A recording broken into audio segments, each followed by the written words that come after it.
Welcome back sa ating mga balitang basketball. May panglaban na itong si Coach JJ Redick kay Coach Darvin Ham, ang former head coach ng Lakers noon.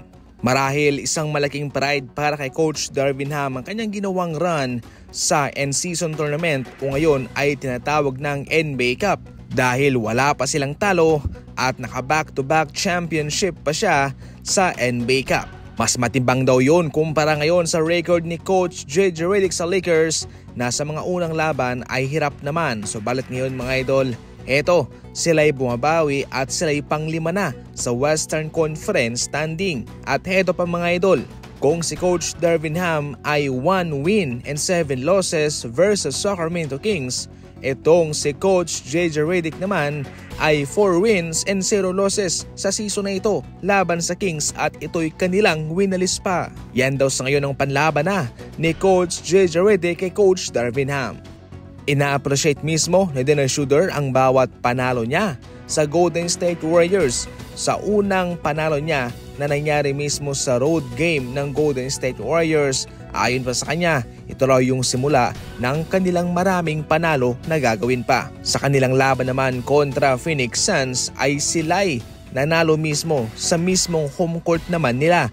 Ayon pa mismo kay Dennis Schroeder, great team win. First home game win for me and with amazing fans. Nilalasap ni Dennis Schroeder ang bawat tagumpay na kanyang tinatamasa sa Golden State Warriors. Inaamin rin naman niya na hindi nga umaganda yung kanyang nagagawang performance sa ngayon. Subalit, kitang-kita naman na kahit na maliliit na bagay yung kanyang ginagawa, ito naman huy nagkakaroon ng malaking impact sa kanyang bagong team na Warriors. Ano pa kaya kanya magagawa mga idol kung sakaling bumalik na ang dating Dennis Schroeder?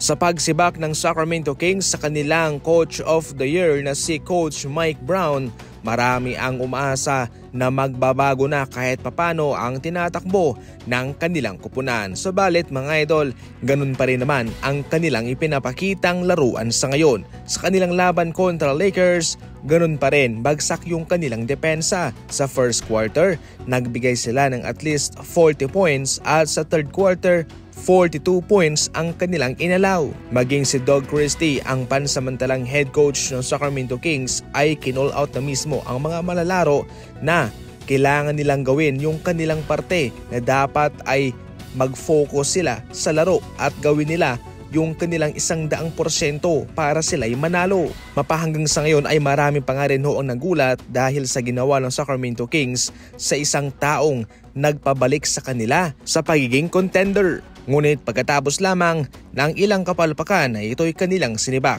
Ngunit ngayon, kahit na nagbago man yung kanilang head coach, ganoon pa rin naman ang tinatakbo ng kanilang kupunan. Ito'y marahil marami nga ho ang nagsasabi na walang problema sa coach kundi nasa mga manlalaro. Yan lang muna sa ngayon ang ating mga fast break balita, and as always, maraming salamat po sa panonood.